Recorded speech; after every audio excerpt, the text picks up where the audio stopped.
Unsolved.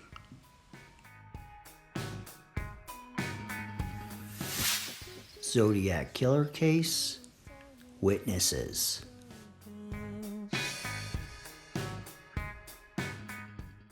I've changed my mind about the MO of the Zodiac Killer. To me, he's just going out and killing somebody just to prove that he can kill somebody or that he killed somebody. It's more about terrorism and writing the newspaper. I think the Zodiac Killer was reckless and picked the worst times and places to carry out these killings. And he just got lucky in not getting caught. He might even realize that after the San Francisco murder of Paul Stine. So this video is kind of a redo of last week's video, and I'm going to explain more thoroughly what I'm talking about. And I think the confusion, or people are thinking, yeah, he planned these murders ahead of time, what he was going to do, but the times and places that he chose were bad decisions. First, let's look at the Lake Herman Road location. It was 11:20 p.m. on a Friday night. That's not like real late, and everybody wasn't in bed at that time. And this road, there's no, when you're in Vallejo and you're going towards Berryessa, there's no really road to turn off. You just keep going on this road until you get there. So cars are going to be going by, every so often. And I have been to this location. And look how close the Zodiac came to be caught that night. Homer and Betty Yore drove by and saw David Faraday's vehicle. Then a worker from Humble Oil went by and saw the Zodiac's car parked next to them. Then Mrs. Stella Borges drove by and saw both of them lying on the road. She assumed dead or injured. And then she drove a little ways and waved down a policeman that was right there at the end of the road. And they came back. So the Zodiac just barely got out of there.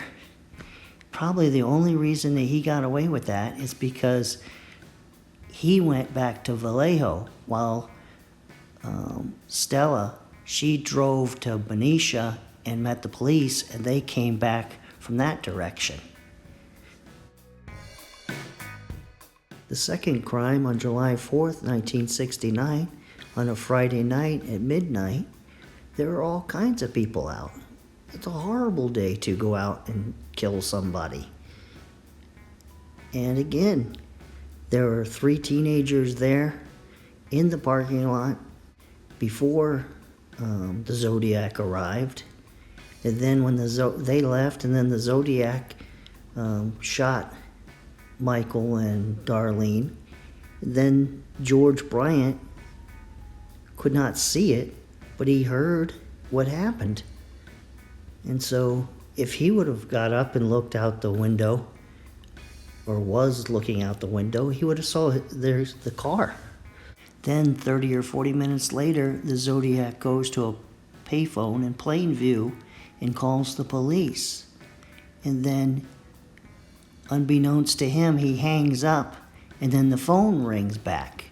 Because when you called emergency number back then, I don't know if it just automatically would ring back when you hang up on them, or they push a button and then it calls back. But that's what happens. Looking back at this now, the Zodiac Killer was stupid.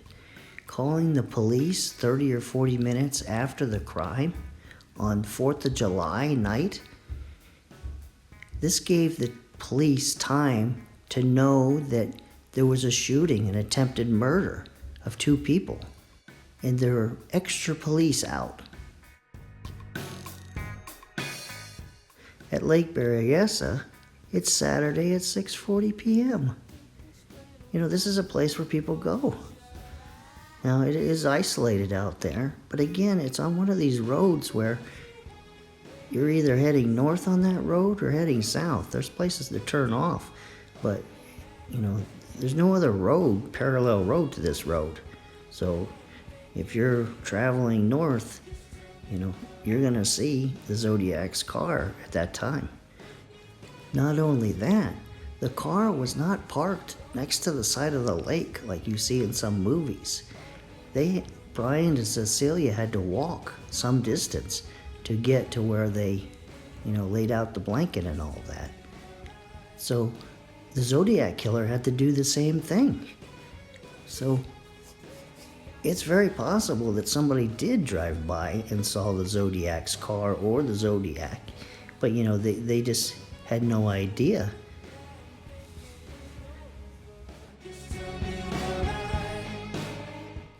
The next crime is in San Francisco on a Saturday night at 9:50 p.m. in a taxi cab. That's not like you see a car and it's like, what kind of car was that? Did you see? What was it? It's a yellow taxi cab. Now, the area is kind of quiet at that night time, but the proof is there. At least 3 people saw the Zodiac Killer that night, and as many as 5, because you had the teenager that was looking out the window and saw him wiping the car and with Paul Stein and all that. Then there were the 2 police officers that saw him walking away, and they both saw him because they kind of argued or had a difference of opinion exactly how old or what he looked like. The one officer wrote up a supplemental report on what the suspect looked like. So my thinking now is the Zodiac just attacked those people because they were easy targets and they were out. And it's not because he didn't like females or he didn't like young couples. He just chose those times to go out and kill, and that's who was out at the time. And I'm thinking he's angry with the police department or the city or something like that. And he's kind of deranged with this philosophy of collecting slaves for the afterlife. I don't know if that's pretend or he really thinks that.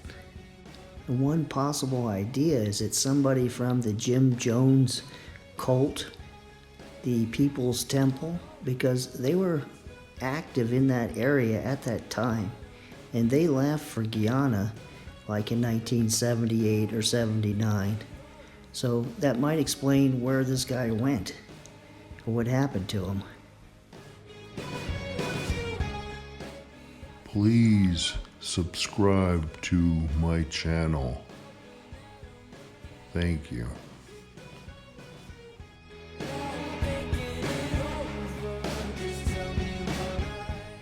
Well, this ends this episode of Unsolved.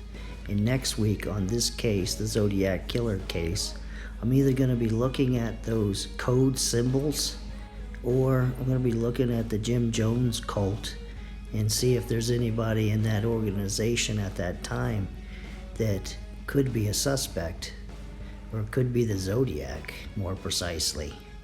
So I'll see you next weekend with a new episode.